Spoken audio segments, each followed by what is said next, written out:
Bonjour à vous et merci d'avoir rejoint cette vidéo où aujourd'hui je vais vous donner 5 conseils pour écrire un peu plus vite. Alors c'est une vidéo un peu plus courte que d'habitude parce que en ce moment je suis en train d'écrire mon nouveau roman Pop et Ligor et voilà, vu que je passe pas mal de temps sur l'écriture, j'ai un petit peu laissé de côté les vidéos pour vraiment faire voilà, une bonne histoire et un bon bouquin et ensuite je reviens sur YouTube. Parce qu'actuellement j'ai commencé mon bouquin il y a moins d'une semaine et j'ai déjà écrit une centaine de pages. Alors, c'est parti. Première chose, c'est ne pas se soucier de l'orthographe. Et oui, s'il y a bien une chose qu'il ne faut pas faire quand on est en train d'écrire son bouquin, c'est se soucier de l'orthographe. Vous en fichez totalement de faire des fautes, de mal conjuguer vos verbes, etc. Mais ça va même plus loin que ça. Si vous faites des fautes de frappe énormes, je sais pas, comme mettre un V en plein milieu du mot maison, eh ben, c'est pas grave, on s'en fiche, vous continuez à écrire. En fait, l'important, c'est que vous réussissez à vous relire. C'est le plus important.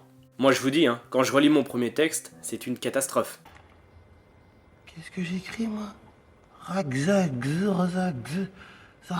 Xaraz. Donc voilà, la première chose qui est très importante, c'est ne pas se soucier des fautes d'orthographe. Parce que dites-vous bien que vous êtes en train d'écrire un roman, pas un Becherel. 2. Ne pas se relire. Alors oui, ça peut sembler un peu bête, ça peut sembler un petit peu spécial, mais en fait se relire, c'est pas forcément utile.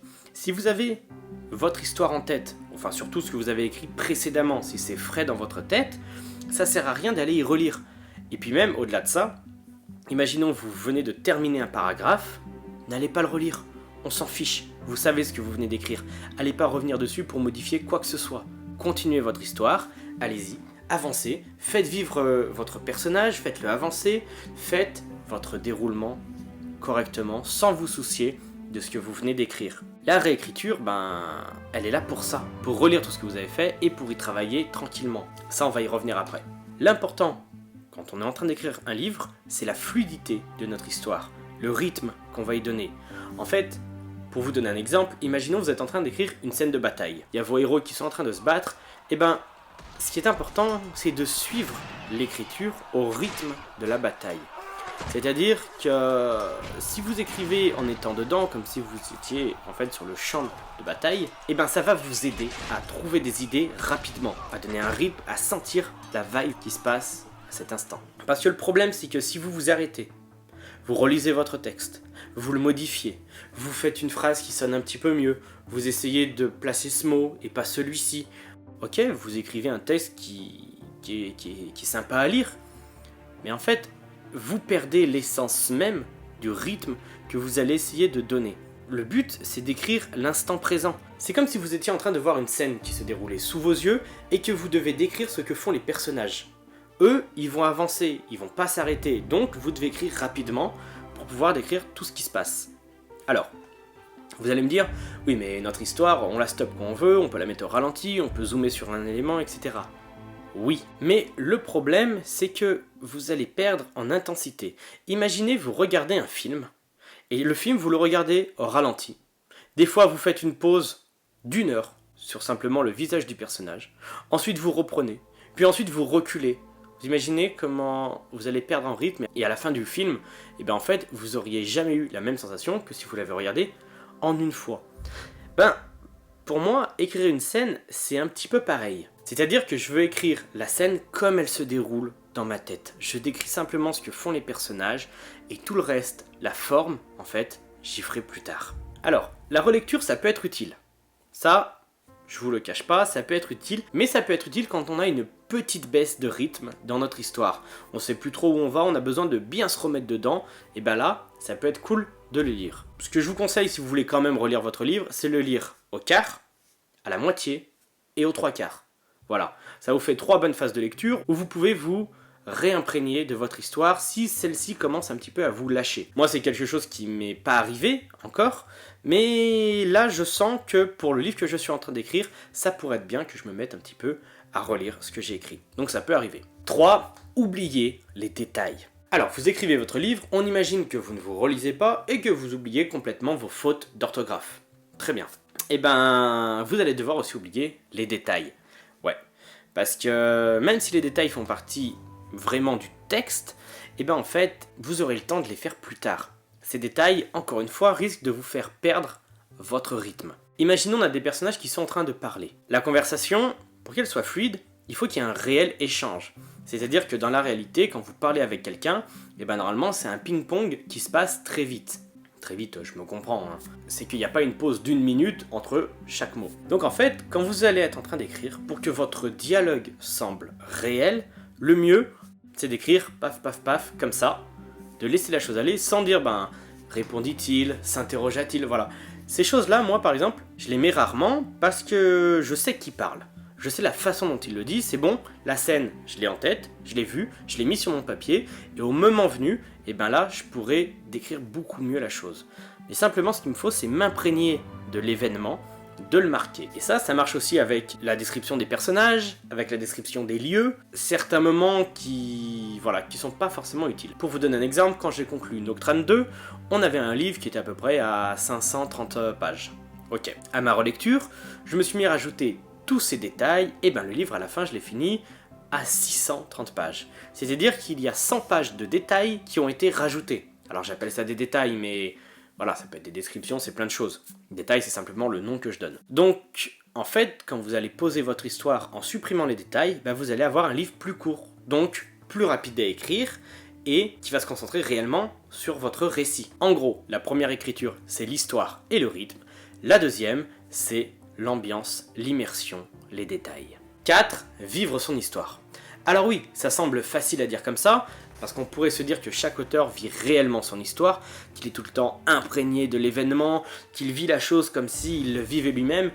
C'est pas toujours le cas, c'est parfois plus compliqué que ça.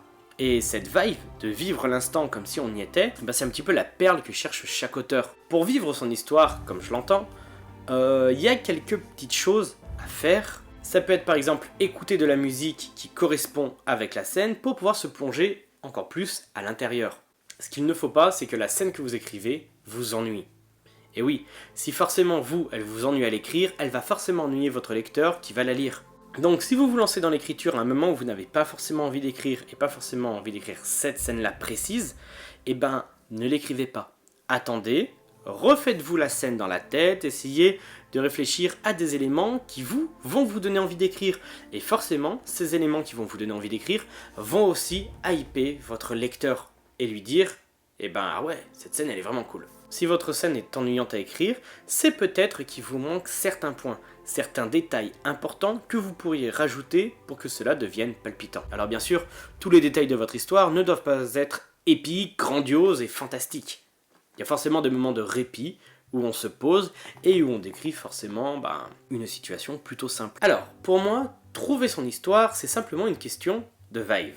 Un moment, un instant dans lequel vous allez être et où vous avez envie d'écrire. Par exemple, je sais qu'il y a certains auteurs qui aiment écrire à l'extérieur de chez eux. Moi, j'aime écrire ici, dans mon studio, parce que je suis entouré de mon imaginaire et surtout de tout ce que j'aime. Autre chose, il y a des auteurs qui aiment écrire le matin, d'autres qui sont team après-midi, d'autres team soir et même d'autres team nuit.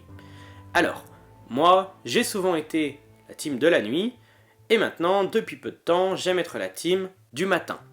Mais en fait, je peux être un petit peu la team de tous les moments, simplement il me faut un bon café. Ça peut paraître très bête, c'est une petite parenthèse, mais moi quand je bois un café, j'ai mon cerveau qui est en ébullition et là, c'est le moment où j'écris le mieux.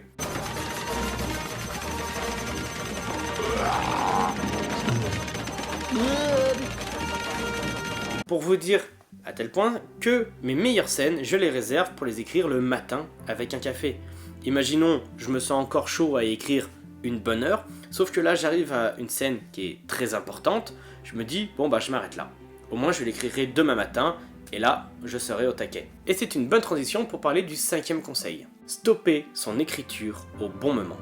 Et ça, c'est extrêmement important et je vois que c'est quelque chose que les auteurs ne font pas forcément. Stopper sa session d'écriture, ça se fait pas n'importe quand. Alors, on pourrait penser que la session d'écriture se stoppe quand on n'a plus envie ou quand ça commence à nous gonfler. Alors, pas forcément.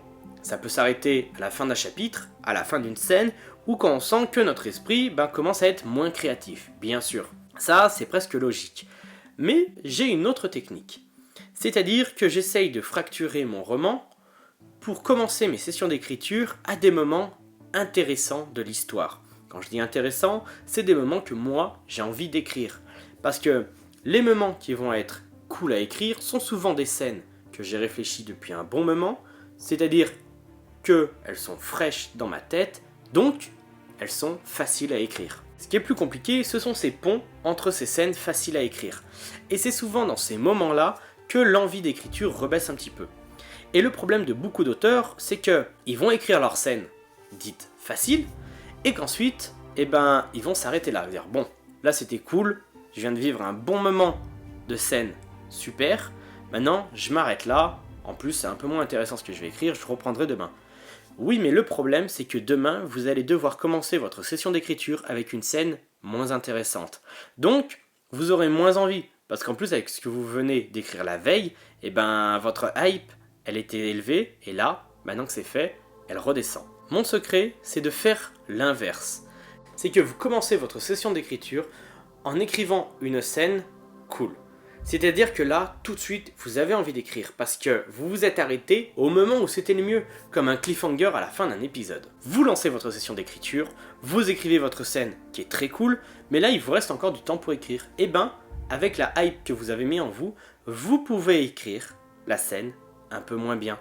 Et vous la stopperez au moment où une autre scène apparaît. Souvent, une histoire, c'est ça, c'est en dents de scie. C'est-à-dire qu'on a des moments intenses et ensuite des moments qui redescendent un petit peu. Arrêter sa session d'écriture au bon moment, c'est important.